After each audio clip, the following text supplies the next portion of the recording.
네, 감사합니다. 오늘 하나님께서 저와 여러분들에게 주신 말씀 출애굽기 1장 15절에서 22절 말씀이죠.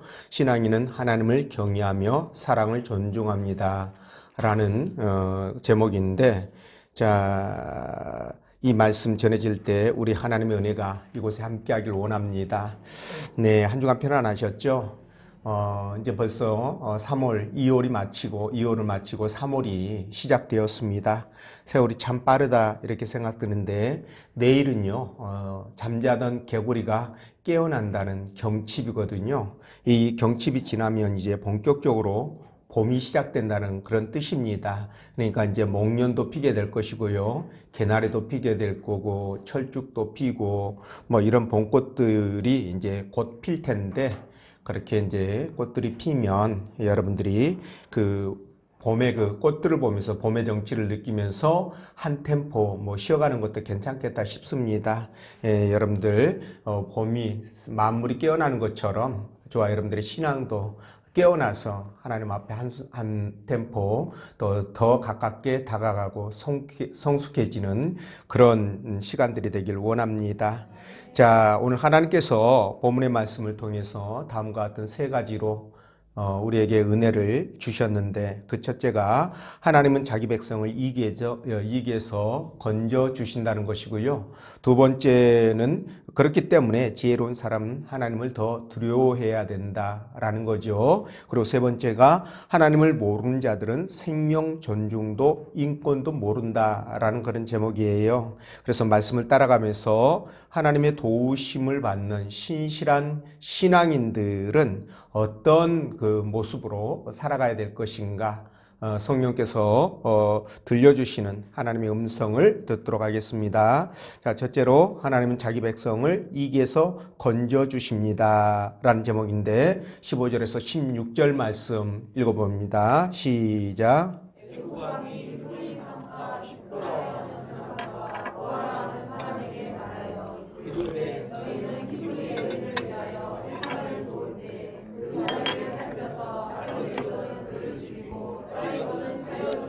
아멘. 자, 바울왕이 아니라 바로왕, 애굽왕 바로가 히브리인들의 급격한 인구 증가에 불안감을 느끼고요, 노동의 강도를 엄청나게 높였죠. 그럼에도 불구하고 출산율이 떨어지지 않자 특단의 대책을 세우는데, 그게 바로 남자아이를 낳으면 무조건 죽여라 하는 명령이었습니다.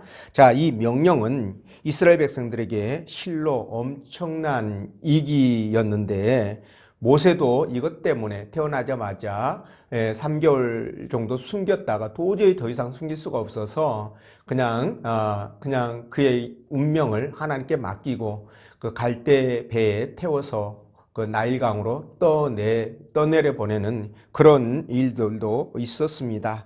자, 바로의 이 천인공노할 명령으로 이스라엘의 씨가 이제 마를 판이 되었는데, 이런 심각한 위기 앞에서 우리 하나님은 그럼 어떻게 하셨을까? 라는 거죠. 물론 하나님 방관하지 않고요.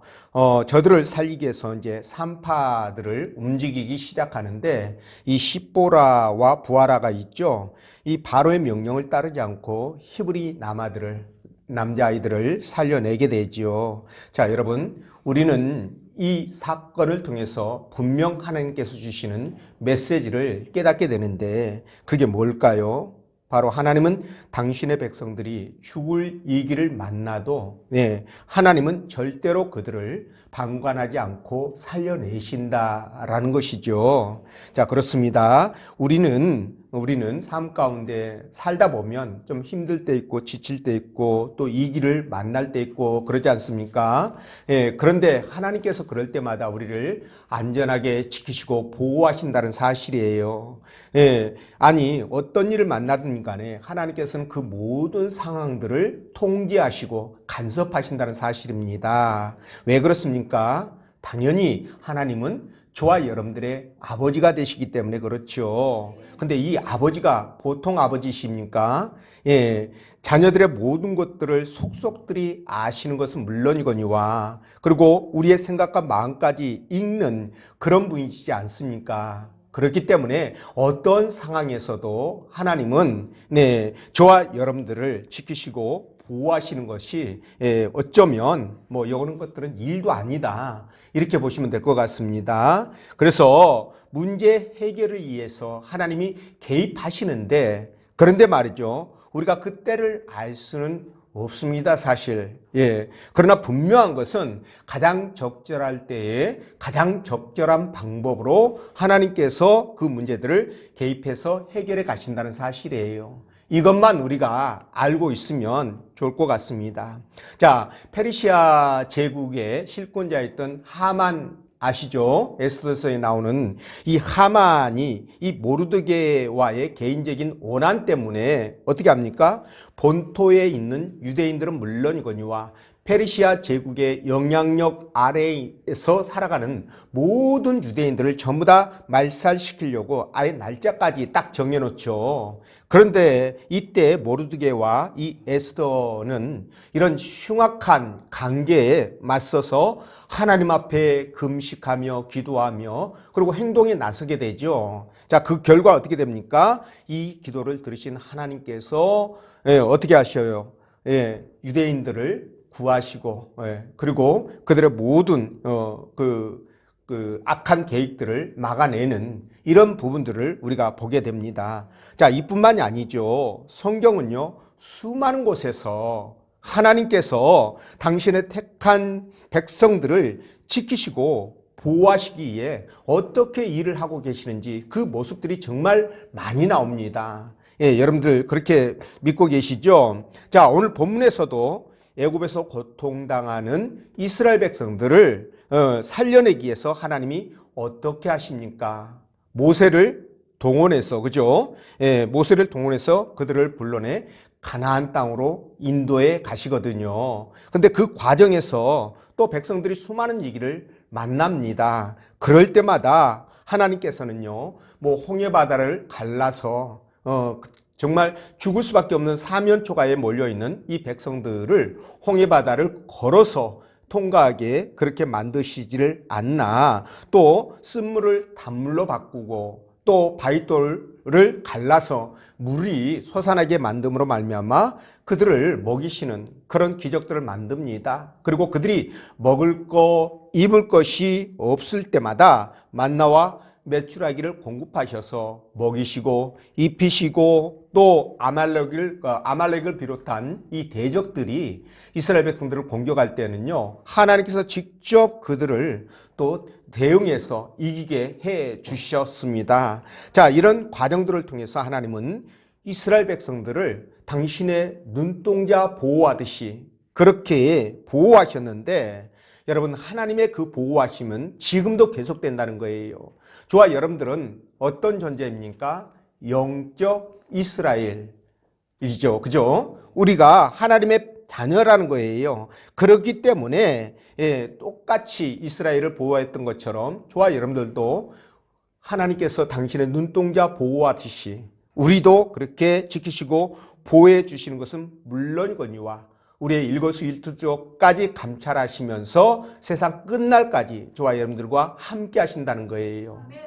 그렇기 때문에 우리가 이 땅을 살아갈 때 어렵고 힘든 일을 만나도, 위기를 만나도 그게 위기가 될 수 없고 어렵고 힘든 일이 될 수 없는 이유인 것입니다. 믿으시죠? 그래서 시편 91편 2절 3절에서 하나님 뭐라고 말씀하십니까? 내가 여호와를 가리켜 말하기를 저는 나의 피난처요 나의 요새요 나의 의리하는 하나님이라 하리니 이는 저가 너를 새 사냥꾼의 올무에서와 극한 연병에서 건지실 것이미로다, 이렇게 말씀하시거든요. 그렇기 때문에 여러분, 저와 여러분들은요, 어떤 일을 만나더라도 결코 두려워하거나 겁먹거나 낙심하지 말라는 겁니다. 이해가 되시죠? 왜 그렇다고요? 하나님께서 나의 아버지가 되시고 나는 그분의 자녀이기 때문에 그래요. 그런 관계가 된 이상 하나님은 결단코 포기하지 않으신다는 거죠. 끝까지 우리를 지키시고 보호하시고 인도하신다는 거예요. 물론 우리가 신앙생활 하면서 살아가는 과정 속에 여러분 우리가 구원받고 정말 신앙이 신실하다 할지라도 고난과 역경이 다가올 수 있습니다. 네, 다가올 수 있어요. 로마서 8장 17절을 보면 뭐라고 말씀하시냐? 우리가 그와 함께 영광을 받기 위하여 고난도 함께 받아야 될 것이다 라고 말씀하시거든요.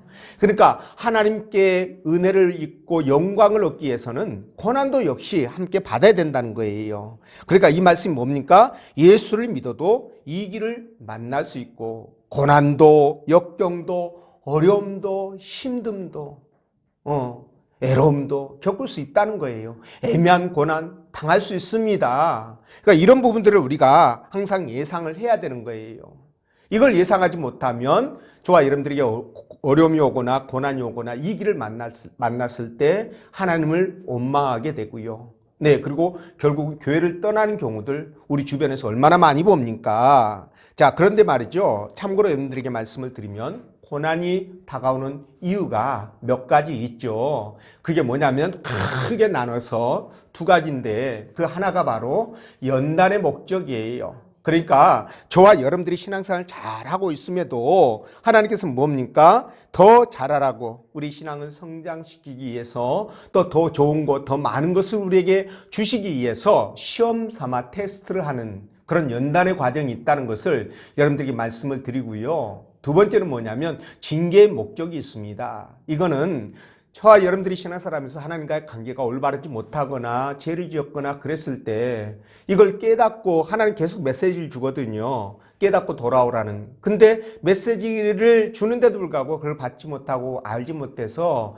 돌아오지 않을 때 하나님이 징계의 수단으로 고난과 아픔 또는 역경을 우리에게 주신다는 거예요. 뭐 또 하나 하나님의 영광을 위해서 고난과 역경이 오는 경우도 있습니다. 영광을 나타내기 위해서. 근데 어쨌든 간에 그래서 히브리서 12장 5절에서 뭐라고 말씀하시냐면 내 아들아 주의 징계를 경히 여기지 말며 그에게 꾸지람을 받을 때에 낙심하지 말라. 주께서 그 사랑하는 자를 징계하시고 어떤 자를 징계한다고요? 사랑하는 자를 징계하시고 그가 받아들이시는 이마다 받아들이시는 이라는 건 누구예요? 예수 믿고 구원받은 사람들마다 그 뜻이에요. 어떻게 한다? 짹짹질 하심이라. 그러니까 달리는 팽이에 돌고 있는 팽이에 더 짹짹질을 하는 것이고요. 달리는 자전거를 더 페달을 밟아서 더 빨리 달릴 수 있도록 넘어지지 않도록 하기 위한 목적이다. 이렇게 여러분들이 보시면 되겠습니다. 그렇기 때문에 여러분들이 고난이 오거나 어려움이 오거나 아픔을 겪거나 슬픔이 오거나 그럴 때 여러분 어떻게 해야 되겠어요? 그것 때문에 그냥 그것에 연연해가지고 괴로워하고 힘들어하고 막 그러지 마시고요. 하나님께서 어떤 경우에도 나와 함께 하시고 나를 지키시고 보호하시고 나에게 힘을 주셔서 그걸 이길 수 있도록 하나님이 해 주시기 때문에 나는 괜찮다. 나는 어떤 상황에서도 감사할 수 있다. 이렇게 여러분들이 생각하시면 좋겠습니다. 그리고 또한 거기에 분명 하나님의 뜻이 있다라고 여러분들이 생각하셔야 돼요. 예, 그 뜻을 깨닫고 더욱 우리가 하나님을 믿고 의지하면서 한 단계 업그레이드된 성숙한 신앙인이 되어야 되지 않겠습니까? 베드로전서 5장 10절에 이렇게 말하죠. 모든 은혜의 하나님 곧 그리스도 안에서 너희를 부르사 자기의 영원한 영광에 들어가게 하신 이가 잠깐 고난을 당한 너희를 친히 온전케 하시며 고난을 당한다고 얘기하잖아요. 근데 얼마나 당한다고? 잠깐. 죽을 때까지 영원히 고난 주는 게 아니고 잠깐이라는 거예요. 그 주신 목적이 뭐냐? 친히 우리를 온전케 하고 굳건하게 하고 강하게 하고 털을 견고하게 하기 위해서 그렇다는 겁니다.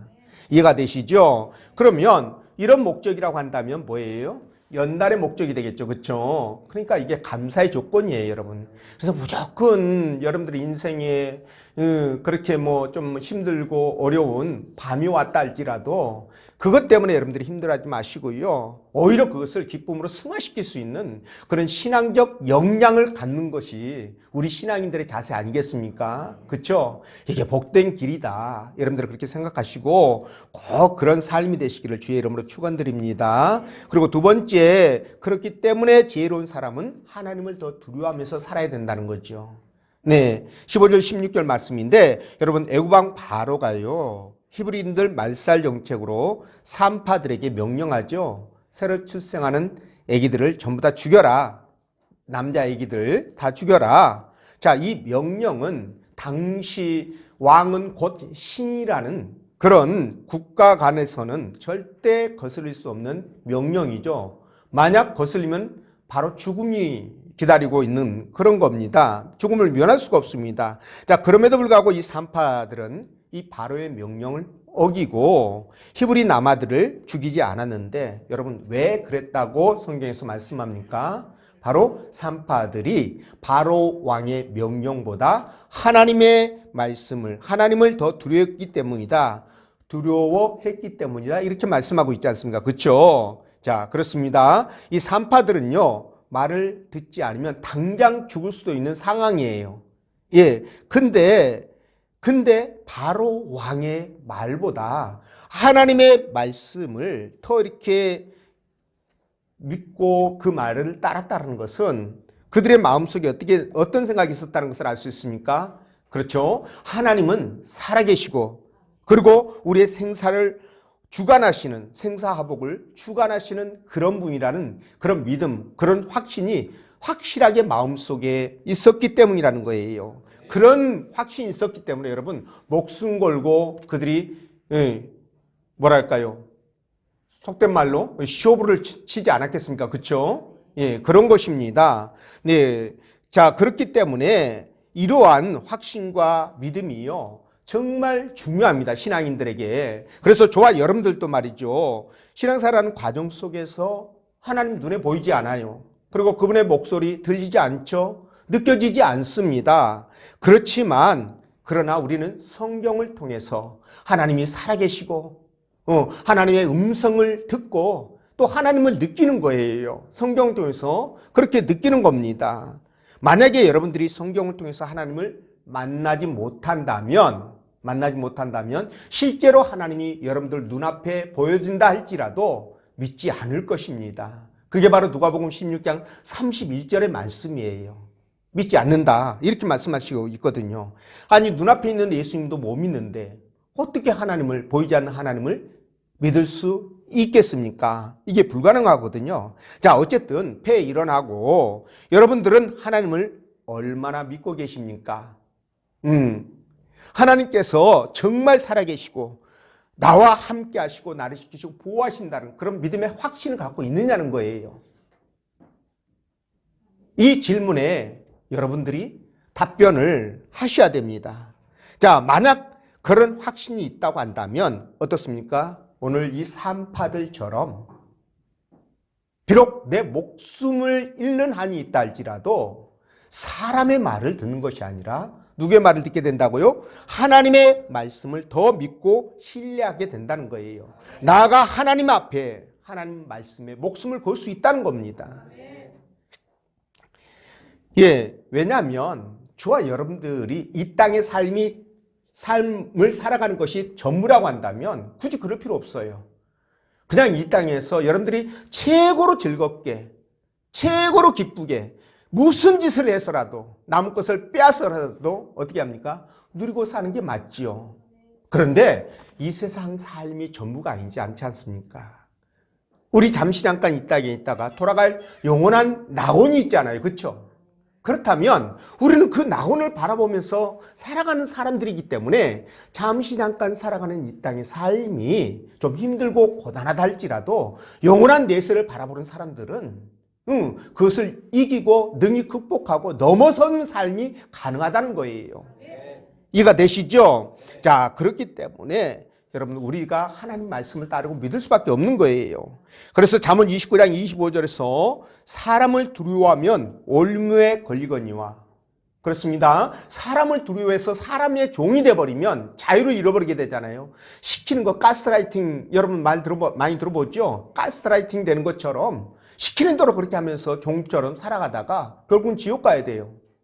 그러나 여러분 여호와 하나님을 의지하는 자는 어떻게 된다? 안전하다 이렇게 말씀하시지 않습니까? 그렇죠? 예, 그렇기 때문에 저와 여러분들이 하나님을 의지해야 되는 거예요. 여러분 베드로와 요한이 말이죠. 종교 재판으로 사람을 죽일 수도 있고 살릴 수도 있는 이 공의회에 복음을 전한다는 이유로 끌려가잖아요. 근데 그 공의회에서 이 사람들에게 뭐라고 얘기합니까? 절대 복음을 전하지 말라.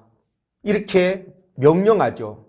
근데 이 베드로와 요한이 뭐라고 답변합니까? 그들에게 하나님 앞에서 너희의 말을 듣는 것이 하나님의 말씀을 듣는 것보다 옳은가 판단하라. 이렇게 말하거든요. 그러니까 이 말은 뭐예요? 야, 우리가 니네들 말 듣겠느냐? 하나님 말씀을 더 듣겠느냐? 니네들이 판단해봐. 이거예요. 이 고백이 저와 여러분들의 고백이 되기를 원합니다. 하나님은 만왕의 왕이시오 만주의 주로서 절대 주권자십니다. 아까 말씀드린 것처럼 저와 여러분들의 생사화복을 주관하시는 분은 아니에요. 그렇다고 한다면 당연히 사람 말보다 여러분 임금 말도 왕의 말보다 여러분 또 권력자의 말보다 그죠? 뭐 회사 상사의 말보다 뭐 가족들의 말보다 남편의 말, 아내의 말보다 누구 말을 더 신뢰해야 된다고요? 하나님의 말씀을 더 믿고 신뢰해야 하는 것이 맞다라는 거예요. 자, 이렇게 했던 이 산파들에게 하나님이 어떻게 하셨을까요? 20절, 21절을 보면 어떻게 하셨습니까? 그들에게 은혜를 베푸셨고 그 집을 흥왕하게 해 주셨다. 이렇게 말씀하지 않습니까? 그렇죠? 네, 그래서 말이죠. 정말 이 산파들이 하나님 앞에 큰 복을 받고요. 이 자녀들이 이게 흥왕케 해준다는 것이 그 자손들이 정말 복을 받는다는 그런 받았다는 의미거든요. 예, 그런 복을 받게 되었는데 여러분 이런 복이 저와 여러분들의 복이 돼야 되지 않겠습니까? 자, 그래서 주님의 말씀처럼 몸을 죽여도 영혼을 능히 죽이지 못하는 자들을 두려워하지 말고 오직 몸과 영혼을 능히 지옥에 던지는 주님을 두려워해라. 이렇게 말씀하시거든요. 예, 그래서 말이죠. 이렇게 하나님을 경외하고 두려워하는, 예, 우리는 두려워한다기보다는 사랑한다는 표현이 조금 더 어울리는데 어쨌든 간에 여러분 그런 사람들은요. 하나님의 말씀을 그 무엇보다도 믿고 신뢰해야 되지 않겠 신뢰해야 하는 것입니다. 그래서 이런 믿음의 삶을 살아갈 때 하나님이 저와 여러분들과 함께 하시고 복을 부어주실 줄로 믿습니다. 그런 복을 받는 여러분 되시기 바라고 마지막 세 번째 하나님을 모르는 자들은 생명 존중도 인권도 없다라는 말씀인데 22절 읽어보겠습니다. 시작.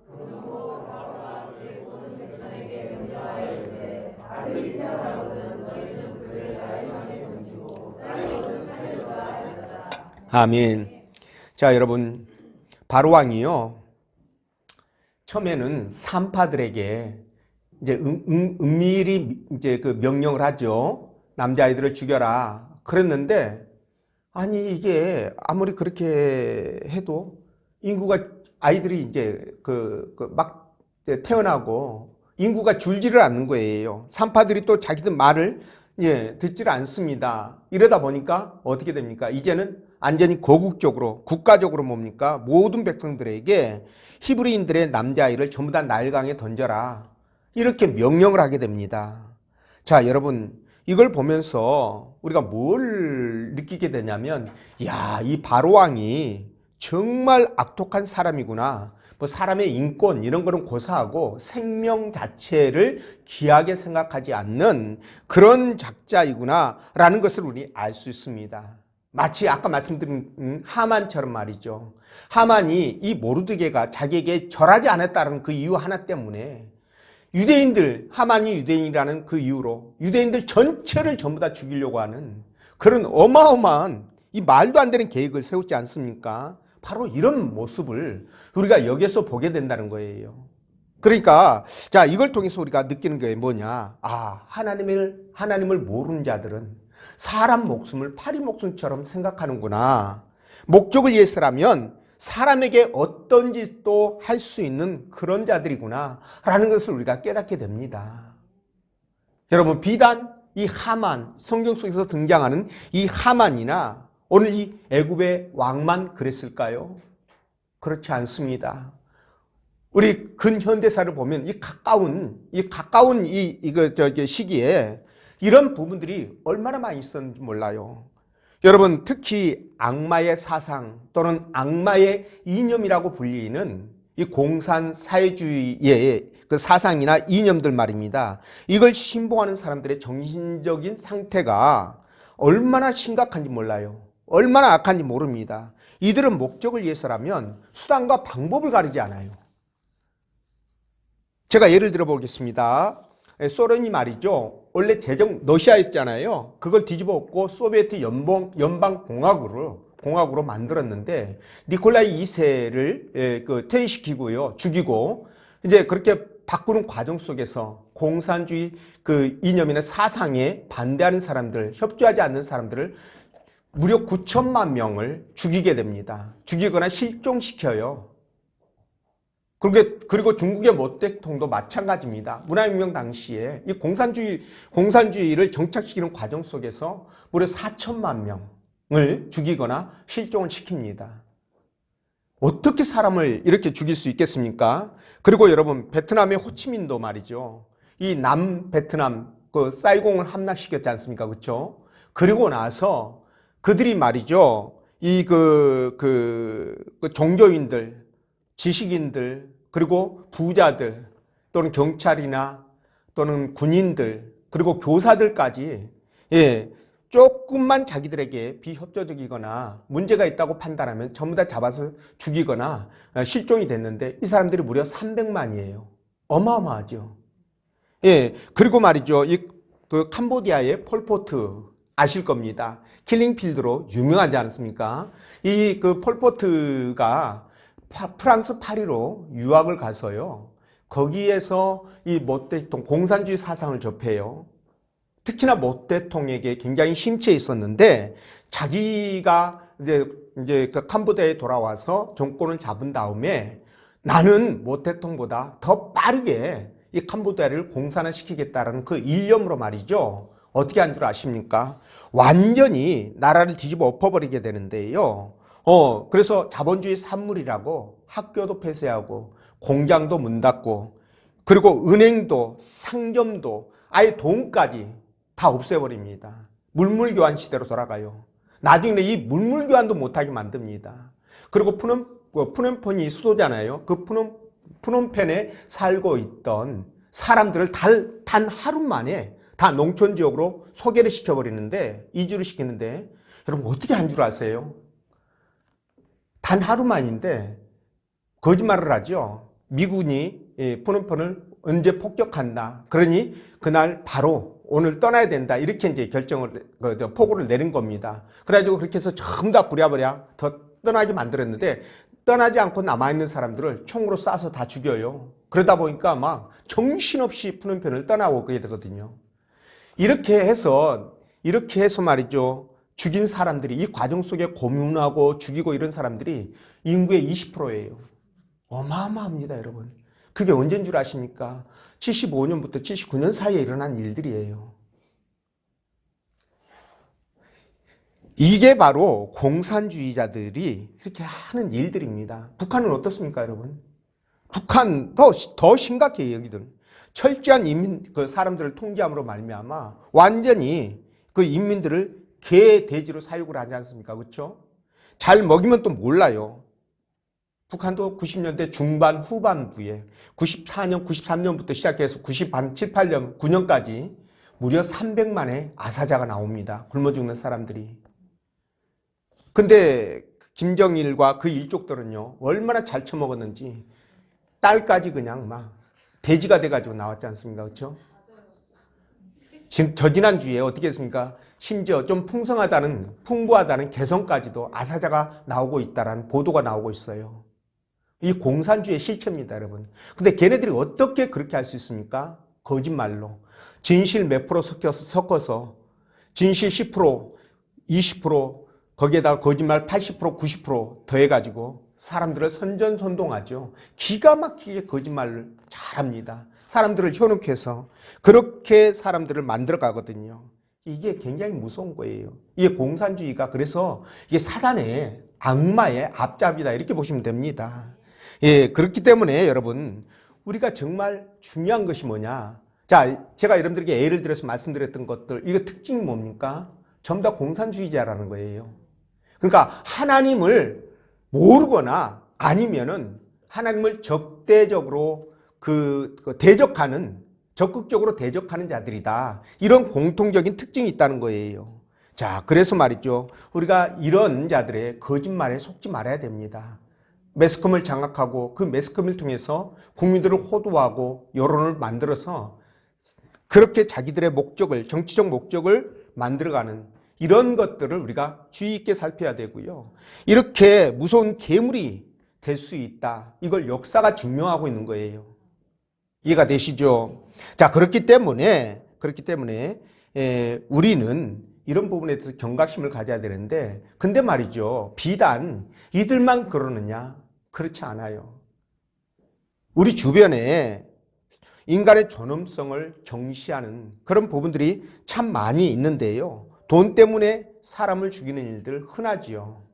예, 그리고 계획이 없다는 이유로 태아를 낙태시키거나, 그리고 장애자나 늙고 병든 이 노인들을 말이죠, 천시하거나 사회적 약자를 무시하고 존중해 주지 않는 이런 마음가짐, 이런 것들은 아까 말씀드린 그 공산주의자들이 저질렀던 그 인간 생명 경시, 존엄성을 무시하는 것과 큰 차이가 없어요. 마음이 비슷하다는 겁니다. 그러니까 우리가 이런 것들에 대해서 좀 경각심을 가질 필요가 있습니다. 자, 그런데 말이죠. 왜 그러느냐? 저들이 왜 저렇게 악하고 악랄하냐? 그 이유가 그럴 수밖에 없어요. 왜 그러냐면 여러분 요한복음 8장 44절 보면은요. 저들은요. 이 본래 살인자였고 거짓말 양이었던 그 사단을 영적 아비로 섬기고 있기 때문에 그렇습니다. 영적 아비로. 아니 사단이 아버지인데 아버지의 말을 듣잖아요. 그러니까 그렇게 할 수밖에 없죠. 인간의 존엄성은 깡그리 무시해버리고 인권도 짓밟아버리고 이런 일들을 서슴없이 한다는 거예요. 그런데 여러분 우리 하나님을 믿는 신앙인들은 어떻습니까? 절대로 사람을 수단으로 사용해서는 안 되는 겁니다. 또 그럴 수도 없고요. 우리 마음 가운데 성령이 계시면 그렇게 할 수가 없어요. 그런데 성경은요. 인간에 대한 존엄성도 그리고 천부 인권설 아시죠? 예, 인권은 사람의 그 인간적 권리는 타고난다. 천부 인권설입니다. 이런 것이라든가 사람이 우선이다. 이런 말 누가 했죠? 이런 것들이 사실 성경에 다 있는 내용들이에요. 근데 말이죠. 정말 무서운 것은 사람을 짐승으로 만든 북한이 여러분 주체 사상이라는 그 내용에 사람이 우선이라는 것을 써요. 사람이 우선이라는 말을. 이거 얼마나 기가 막힌 말입니까? 그 정도로 여러분 거짓말에 능숙하고 사람을 호도하고 선동으로 사람을 아주 그냥 세뇌를 시켜버리는 것은 뛰어난 재주를 갖고 있다. 얼마나 놀랍습니까? 예. 근데 여러분 하나님의 형상과 모양을 따라 창조된 이 존귀한 존재인 이 사람을 무시하거나 수단으로 쓰면 여러분 하나님의 뜻에 정면으로 위배되는 것이고요.